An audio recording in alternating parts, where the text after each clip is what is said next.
A viagem de carro até a casa da minha cunhada durou pouco menos de 3 horas, e passei a maior parte dela observando a paisagem mudar das ruas lotadas e familiares do nosso bairro para algo mais amplo, mais verde e silenciosamente intimidante. Minha filha Lia estava no banco de trás com os fones de ouvido, movendo os lábios para a letra da música que tocava, completamente despreocupada com para onde estávamos indo. Eu a invejava por isso. Meu marido Fábio dirigia do jeito que sempre dirigia, uma mão no volante, relaxado, ocasionalmente batendo o polegar na coluna de direção ao ritmo que só ele ouvia. Ele tinha essa qualidade que eu sempre admirei, essa habilidade de se mover pelo mundo sem se preparar contra ele. Eu não compartilhava dessa qualidade.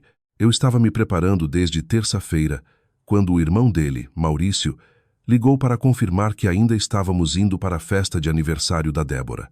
Vai ficar tudo bem, disse Fábio sem eu precisar dizer nada. Eu sei, eu disse. Nenhum de nós acreditou em mim. Eu quero ser justa com a Débora. Eu tentei ao longo dos 6 anos em que Fábio e eu somos casados encontrar a versão dela com a qual ele cresceu. A irmã mais velha que aparentemente ensinou ele a andar de bicicleta, que escondia sobremesa extra para ele, que ligava para ele toda semana durante o primeiro ano dele na faculdade. Aquela Débora existiu. Eu acredito nisso. Eu só nunca a conheci pessoalmente. A Débora que eu conhecia era polida de um jeito que parecia um aviso. Ela usava sua riqueza de forma discreta, mas precisa. Nada chamativo, nada barulhento. Apenas um arranjo consistente e cuidadoso, de coisas que custavam mais do que nosso orçamento mensal de supermercado. Ela morava a 40 minutos fora da cidade em uma casa que a família do marido dela, Ricardo, havia construído nos anos 90, reformada 2 vezes desde então, e que tinha uma entrada de carros tão longa que você não conseguia ver a porta da frente da estrada. Éramos convidados todo ano para a festa. Havíamos ido 2 vezes antes. Ambas as vezes, eu tinha voltado para casa sentindo que havia falhado em algum teste que não me avisaram que eu estava fazendo. Este ano parecia diferente só porque Lia já era grande o suficiente para notar as coisas. Ela tinha 9 anos agora, o que significava que era grande o suficiente para captar o tom, grande o suficiente para sentir o peso específico de ser olhada e considerada insuficiente. Eu a vesti com cuidado naquela manhã. Um vestido soltinho azul pálido que encontrei em uma pequena boutique no centro, sandálias brancas, cabelo trançado para trás do jeito que ela gostava. Ela olhou para si mesma no espelho e disse que estava bonita. Eu concordei com ela completamente e quis dizer cada palavra. Eu me vesti com cuidado também. Um vestido de linho verde que eu tinha há 2 verões, ainda em bom estado, ainda algo que eu me sentia bem vestindo. Fábio usava calça caque e uma camisa social branca, as mangas já enroladas até o cotovelo, antes mesmo de sairmos de casa. Ele parecia exatamente ele mesmo. Eu sempre achei isso notável. Chegamos ao portão no final da entrada de carros pouco depois do meio-dia. Havia uma mulher lá com uma prancheta de verdade, para uma festa de aniversário familiar, que verificou nossos nomes e nos acenou para passar com o sorriso particular de alguém realizando a simpatia de forma profissional. A casa apareceu lentamente, do jeito que as coisas aparecem quando a aproximação é projetada para impressionar. Era grande e clara e cercada pelo tipo de paisagismo que exigia uma equipe. Carros já estavam alinhados ao longo dos lados da entrada. Eu não reconhecia nenhum deles. Lia tirou os fones de ouvido e olhou pela janela. Tio Maurício mora aqui? Ela perguntou. Ele visita aqui, eu disse. A tia Débora mora aqui. Ah. Ela pressionou o nariz brevemente contra o vidro. Parece um hotel. Sim, eu concordei. Parece mesmo. Fábio encontrou um lugar perto da borda da propriedade e caminhamos em direção ao som de música e vozes vindas dos fundos. Alguém havia montado uma tenda sobre parte do gramado. Havia mesas redondas com toalhas brancas, um carrinho de bar perto do muro do jardim, crianças correndo em grupos soltos e auto-organizados perto de uma fonte que eu tinha certeza ser apenas decorativa. Toda a cena tinha a qualidade de algo encenado, como uma foto de catálogo para um estilo de vida que eu nunca havia considerado comprar. Débora nos encontrou dentro de 4 minutos da nossa chegada. Eu sei porque estava contando do jeito que você conta os segundos durante uma tempestade, esperando pelo que vem a seguir. Ela estava vestindo branco. É claro que estava vestindo branco. Um conjunto de linho de pernas largas que provavelmente custava mais do que meu vestido em seus 2 anos inteiros de existência. Seu cabelo estava escovado perfeitamente. Ela tinha uma taça de champanhe em uma mão e a expressão de alguém que estava antecipando este momento específico. Fábio, ela disse, e o abraçou do jeito que sempre fazia, como se ela fosse a que concedia o abraço. Então olhou para mim. Renata, você veio. Nós viemos. Eu concordei. Feliz aniversário, Débora. Ela olhou para baixo para Lia. E esta deve ser a Lia, ela disse. Como você está doce. O jeito que ela disse doce se alojou em algum lugar no meu peito como uma farpa. Não um elogio, uma classificação. Lia, que ainda não havia aprendido a ouvir o que as palavras faziam por baixo do que elas diziam, sorriu e disse obrigada. Débora nos direcionou para uma mesa perto da borda mais distante da tenda. Era uma mesa perfeitamente boa. Era também, eu notei imediatamente, a mesa mais próxima de onde a equipe de catering desaparecia por uma porta lateral, a entrada de serviço, a borda funcional da festa onde o barulho da cozinha ocasionalmente vazava quando a porta se abria. As outras mesas, as mais próximas do centro, do carrinho de bar e do quarteto de cordas que aparentemente alguém havia contratado, estavam ocupadas por pessoas que pareciam se conhecer com a facilidade de longa familiaridade. Fábio não disse nada sobre a mesa. Ele puxou minha cadeira e depois a de Lia e sentou-se e serviu água para nós 3 do jarro que já estava lá.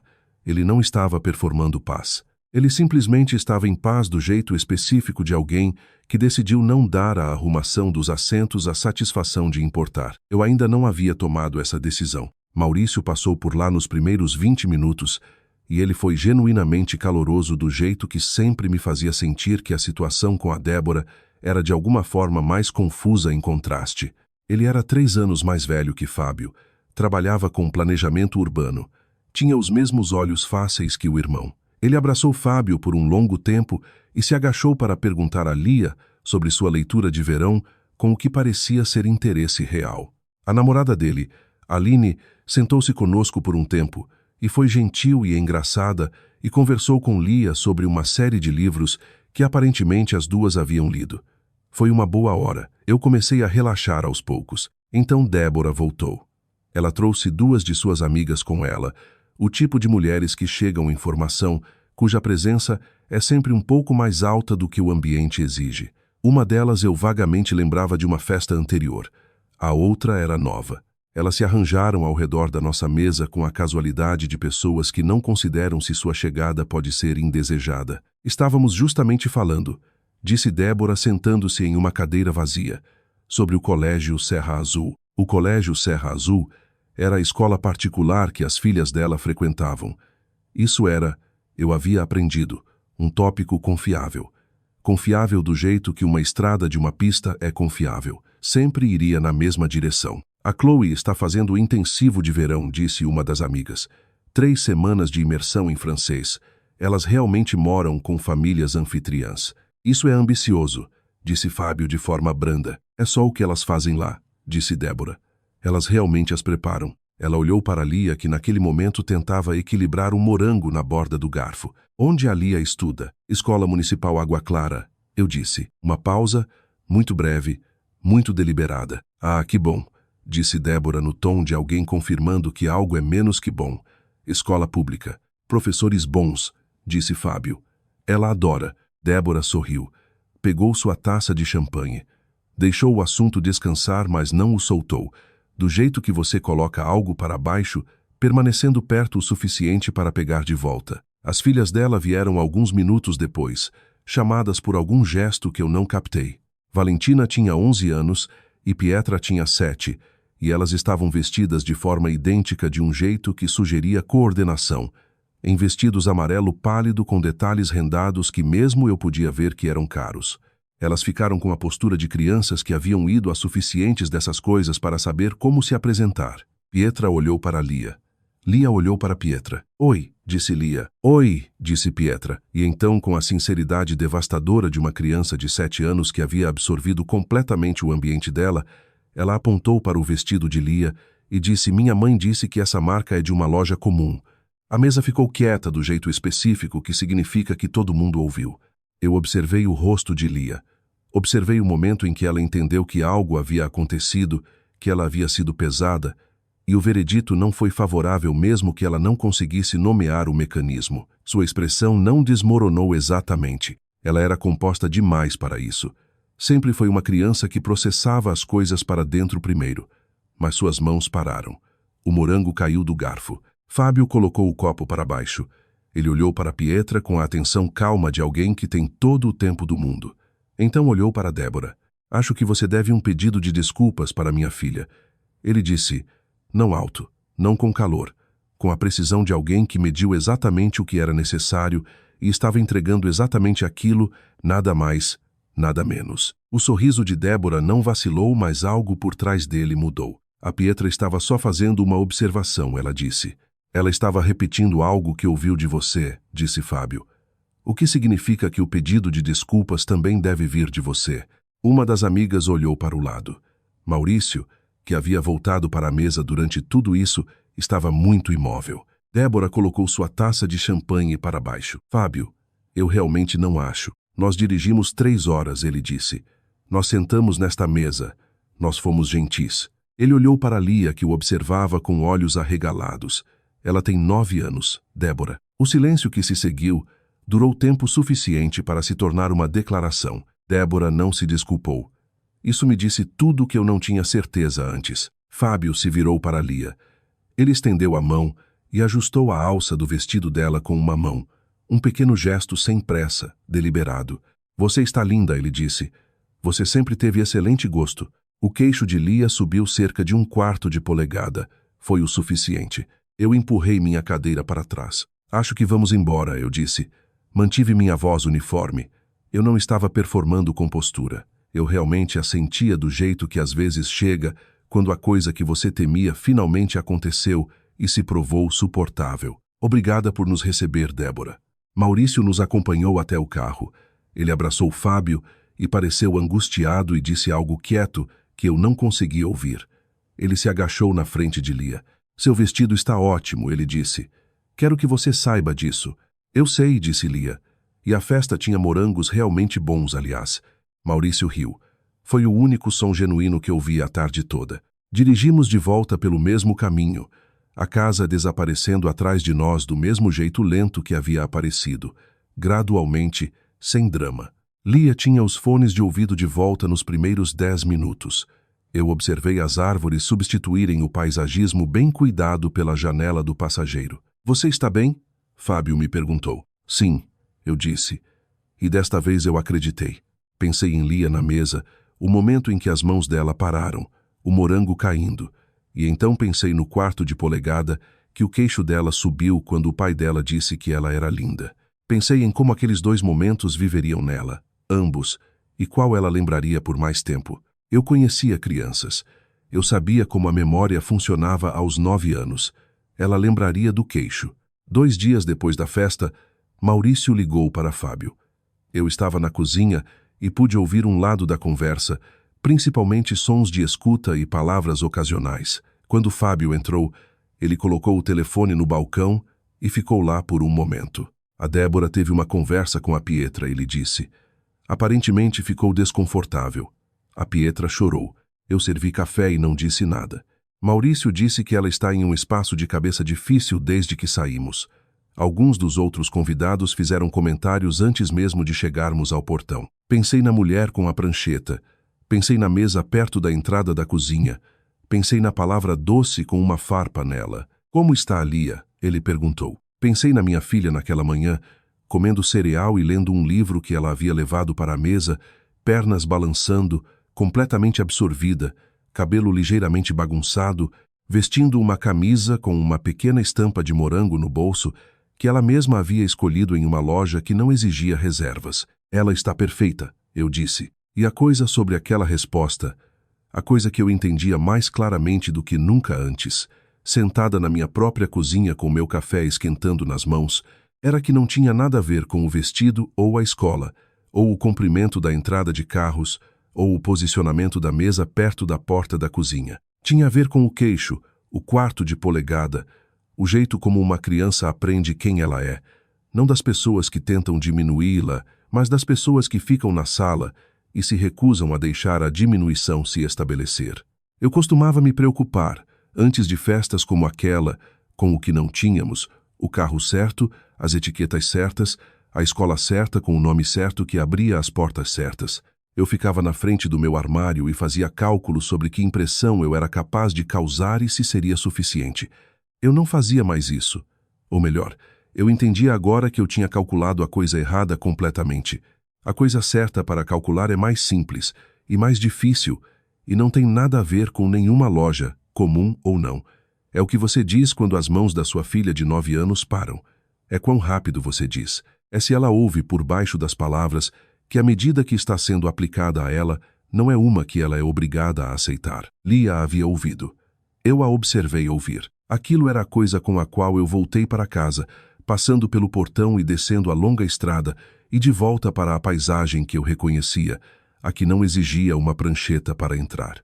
Aquilo era a coisa que eu carreguei para nossa cozinha e nossa semana e nossa vida comum, sem impressionar, insubstituível. O vestido era de uma loja comum. A menina que o vestia não era o tipo de coisa que você podia comprar em... A viagem de carro até a casa da minha cunhada durou pouco menos de 3 horas, e passei a maior parte dela observando a paisagem mudar das ruas lotadas e barulhentas do nosso bairro em São Paulo para algo mais amplo, mais verde e silenciosamente intimidante. As árvores de ipê começavam a aparecer aqui e ali, salpicando o horizonte com toques de amarelo e rosa, enquanto o asfalto dava lugar a estradas de terra batida ladeadas por plantações de café, que se estendiam como um mar ondulante. Minha filha Lia estava no banco de trás com os fones de ouvido, movendo os lábios para a letra de alguma música animada de funk que tocava, completamente despreocupada com para onde estávamos indo. Eu a invejava por aquela inocência leve, por como o mundo ainda parecia um lugar seguro para ela. Meu marido Fábio dirigia do jeito que sempre dirigia, uma mão no volante, relaxado, ocasionalmente batendo o polegar na coluna de direção ao ritmo de uma melodia interna que só ele ouvia. Ele tinha essa qualidade que eu sempre admirei, a habilidade de se mover pelo mundo sem se preparar contra ele, como se a vida fosse uma estrada que ele já conhecia de cor. Eu não compartilhava dessa qualidade. Eu estava me preparando desde terça-feira, quando o irmão dele, Maurício, ligou para confirmar que ainda estávamos indo para a festa de aniversário da Débora. O tom da voz dele tinha sido educado demais, quase forçado, como se soubesse que o convite carregava mais peso do que as palavras diziam. Vai ficar tudo bem, disse Fábio sem eu precisar dizer nada. O sol da tarde batia no para-brisa, refletindo nos óculos escuros dele. Eu sei, eu respondi, mas nenhum de nós acreditou de verdade. O ar dentro do carro ficou um pouco mais pesado.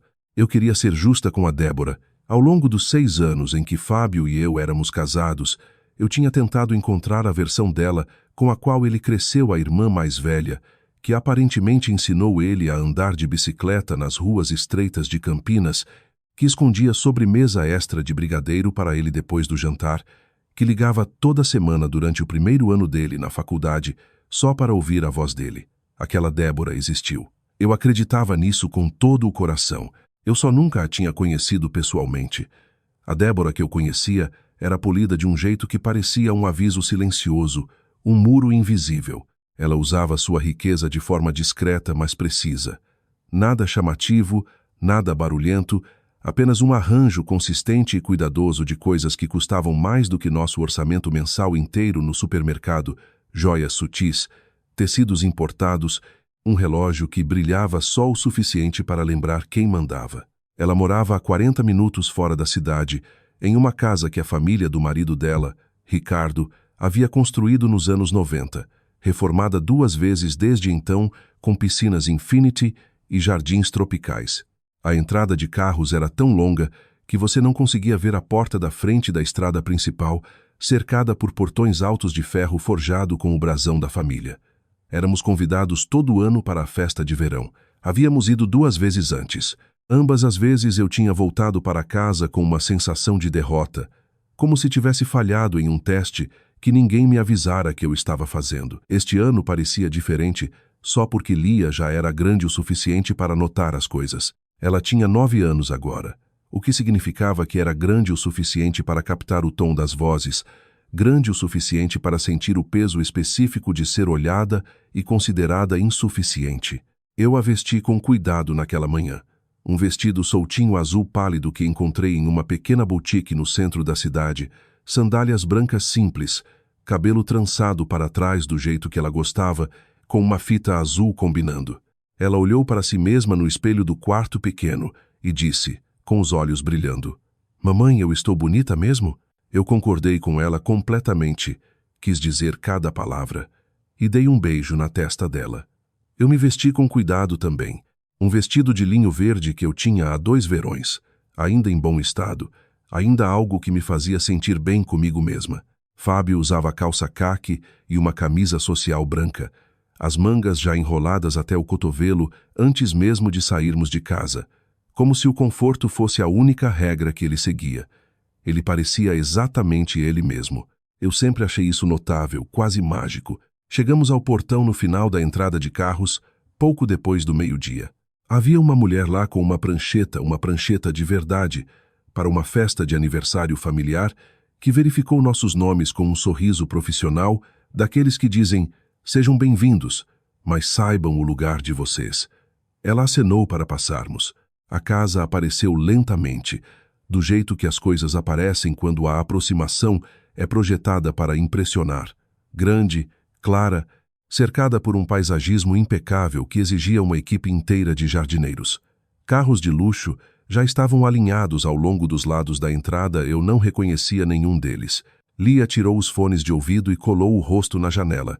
"Tio Maurício mora aqui?" ela perguntou, com a curiosidade pura de quem ainda vê o mundo como uma aventura. "Ele visita aqui", eu disse suavemente. "A tia Débora mora aqui." "Ah." Ela pressionou o nariz contra o vidro, deixando uma marcazinha. "Parece um hotel daqueles de novela, né?" "Sim", eu concordei, rindo baixinho apesar da tensão no peito. "Parece mesmo." Fábio encontrou um lugar perto da borda da propriedade e caminhamos em direção ao som de música suave misturada com vozes animadas que vinham dos fundos. Alguém havia montado uma tenda branca enorme sobre parte do gramado. Havia mesas redondas com toalhas imaculadas. Um carrinho de bar cheio de caipirinhas geladas e espumantes importados perto do muro do jardim, crianças correndo em grupos soltos e auto-organizados, perto de uma fonte que eu tinha certeza ser apenas decorativa, jorrando água cristalina sob o sol forte. Toda a cena tinha a qualidade de algo encenado, como uma foto de catálogo para um estilo de vida que eu nunca havia considerado e que honestamente nunca quis. Débora nos encontrou dentro de 4 minutos da nossa chegada. Eu sei porque estava contando os segundos, como se contasse durante uma tempestade, esperando o trovão. Ela estava vestindo branco, é claro, um conjunto de linho de pernas largas que provavelmente custava mais do que meu vestido em seus 2 anos inteiros de existência. Seu cabelo estava escovado perfeitamente, brilhando ao sol. Ela tinha uma taça de champanhe em uma mão e a expressão de alguém que estava antecipando este momento específico há dias. "Fábio", ela disse, abraçando-o do jeito que sempre fazia, como se ela fosse a que concedia o abraço, um gesto de posse disfarçado de afeto. Então olhou para mim. "Renata, você veio." "Nós viemos", eu concordei, forçando um sorriso. "Feliz aniversário, Débora." Ela olhou para baixo para Lia, avaliando cada detalhe. "E esta deve ser a Lia", ela disse. "Como você está doce." O jeito que ela disse doce se alojou no meu peito como uma farpa afiada. Não era um elogio, era uma classificação, um rótulo sutil. Lia, que ainda não havia aprendido a ouvir o que as palavras faziam por baixo do que elas diziam, sorriu radiante e disse, "Obrigada, tia." Com toda a sinceridade do mundo, Débora nos direcionou para uma mesa perto da borda mais distante da tenda. Era uma mesa perfeitamente boa, com vista para o jardim, mas eu notei imediatamente. Era a mesa mais próxima de onde a equipe de catering desaparecia por uma porta lateral, a entrada de serviço, a borda funcional da festa, onde o barulho de pratos e vozes apressadas da cozinha ocasionalmente vazava quando a porta se abria.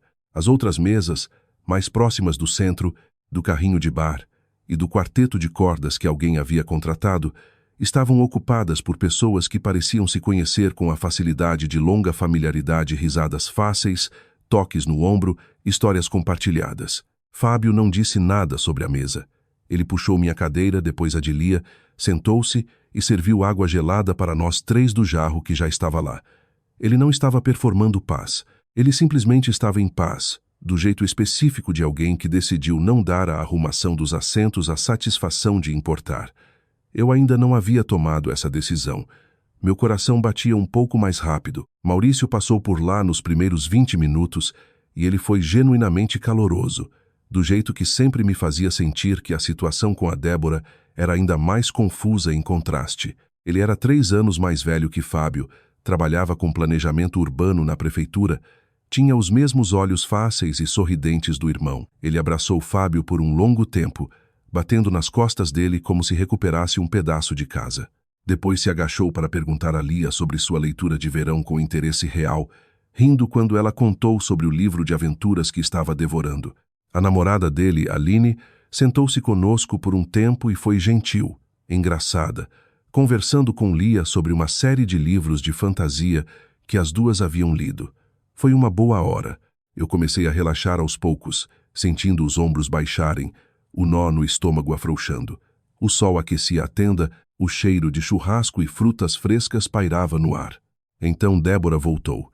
Ela trouxe 2 de suas amigas com ela, o tipo de mulheres que chegam em formação, cuja presença é sempre um pouco mais alta do que o ambiente exige. Uma delas eu vagamente lembrava de uma festa anterior.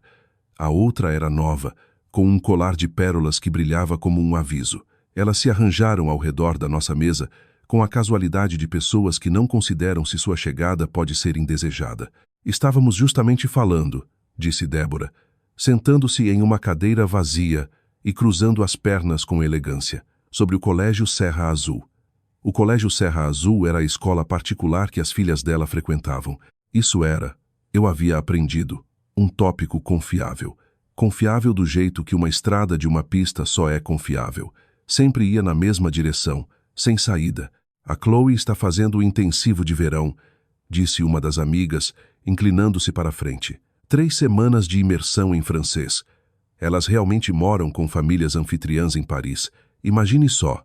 Isso é ambicioso, disse Fábio de forma branda, mas com um brilho de humor nos olhos. É só o que elas fazem lá, disse Débora, acenando com a mão. Elas realmente preparam as crianças para o mundo. Ela olhou para Lia, que naquele momento tentava equilibrar um morango fresco na borda do garfo, concentrada como se fosse a coisa mais importante do mundo. Onde a Lia estuda? Escola Municipal Água Clara, eu disse, mantendo a voz firme. Uma pausa, muito breve, muito deliberada. O ar pareceu ficar mais denso. Ah, que bom, disse Débora no tom de alguém confirmando que algo é menos que bom. Escola pública. As palavras pairaram como uma névoa sutil. Professores bons, disse Fábio, apertando minha mão por baixo da mesa. Ela adora. Faz amigos de verdade lá, não é, Lia? Débora sorriu, pegou sua taça de champanhe e deixou o assunto descansar, mas não o soltou. Do jeito que você coloca algo para baixo, permanecendo perto o suficiente para pegar de volta quando quiser. As filhas dela vieram alguns minutos depois, chamadas por algum gesto discreto que eu não captei. Valentina tinha 11 anos e Pietra tinha 7, vestidas de forma idêntica em vestidos amarelo pálido com detalhes rendados que mesmo eu podia ver que eram caros, importados. Elas ficaram com a postura perfeita de crianças que haviam ido a suficientes dessas coisas para saber exatamente como se apresentar. Pietra olhou para Lia. Lia olhou para Pietra com um sorriso tímido. Oi, disse Lia, estendendo a mão como eu tinha ensinado. Oi, disse Pietra. E então, com a sinceridade devastadora de uma criança de 7 anos que havia absorvido completamente o ambiente dela, ela apontou para o vestido de Lia e disse em voz alta, minha mãe disse que essa marca é de uma loja comum. A mesa ficou quieta do jeito específico, que significa que todo mundo ouviu e que ninguém sabia o que fazer com o que ouviu. O quarteto de cordas continuou tocando ao fundo, mas o som pareceu distante, e observei o rosto de Lia. Observei o momento exato em que ela entendeu que algo havia acontecido, que ela havia sido pesada e o veredito não foi favorável, mesmo que não conseguisse nomear o mecanismo cruel. Sua expressão não desmoronou exatamente, ela era composta demais para isso, sempre processava as coisas para dentro primeiro, mas suas mãos pararam no ar. O morango rolou do garfo e caiu na toalha branca, deixando uma manchinha vermelha como uma ferida pequena. Fábio colocou o copo para baixo devagar. Ele olhou para Pietra com a atenção calma de alguém que tem todo o tempo do mundo. Então virou o olhar para Débora, firme, sem piscar. Acho que você deve um pedido de desculpas para minha filha, ele disse, não alto, não com raiva, mas com a precisão de alguém que mediu exatamente o que era necessário. E estava entregando exatamente aquilo, nada mais, nada menos. O sorriso de Débora não vacilou, mas algo por trás dele mudou, como uma rachadura fina em uma taça de cristal. Pietra estava só fazendo uma observação inocente. Ela disse, a voz ainda doce como mel. Ela estava repetindo algo que ouviu de você, disse Fábio, sem elevar o tom. O que significa que o pedido de desculpas também deve vir de você. Uma das amigas olhou para o lado, fingindo interesse no jardim. Maurício, que havia voltado para a mesa durante tudo isso, ficou muito imóvel, o rosto tenso. O silêncio se estendeu, pesado como o ar antes de uma chuva forte de verão. Outros convidados nas mesas próximas começaram a virar a cabeça discretamente, sussurros baixos se espalhando como vento entre as folhas. Débora colocou sua taça de champanhe para baixo com um clique suave. Fábio, eu realmente não acho que isso seja necessário. Nós dirigimos 3 horas. Ele interrompeu, ainda calmo, mas agora com uma força quieta que encheu o espaço. Nós sentamos nesta mesa. Nós fomos gentis o tempo todo. Ela tem 9 anos, Débora. 9 anos. O silêncio que se seguiu durou tempo suficiente para se tornar uma declaração alta, quase ensurdecedora. Débora não se desculpou. Aquilo me disse tudo o que eu precisava saber. Fábio se virou para Lia. Ele estendeu a mão e ajustou a alça do vestido dela com um gesto pequeno. Sem pressa, deliberado como se o mundo inteiro tivesse parado só para aquele momento. Você está linda, ele disse. A voz baixa e cheia de certeza. Você sempre teve excelente gosto. E esse vestido, ele brilha mais do que qualquer coisa aqui. O queixo de Lia subiu cerca de 1/4 de polegada. Foi o suficiente. Seus olhos encontraram os dele, e algo mudou ali, uma faísca de orgulho, de compreensão. Eu empurrei minha cadeira para trás. Acho que vamos embora, eu disse, mantendo a voz uniforme. Eu não estava performando compostura. Eu realmente a sentia, do jeito que às vezes chega quando a coisa que você temia finalmente aconteceu e se provou não só suportável, mas reveladora. Obrigada por nos receber, Débora. Maurício nos acompanhou até o carro, o rosto marcado por uma mistura de dor e orgulho. Ele abraçou Fábio longamente e murmurou algo quieto que eu não conseguia ouvir, mas que fez Fábio apertar o ombro dele com força. Depois se agachou na frente de Lia. Seu vestido está ótimo, pequena, ele disse, piscando. Quero que você saiba disso de verdade.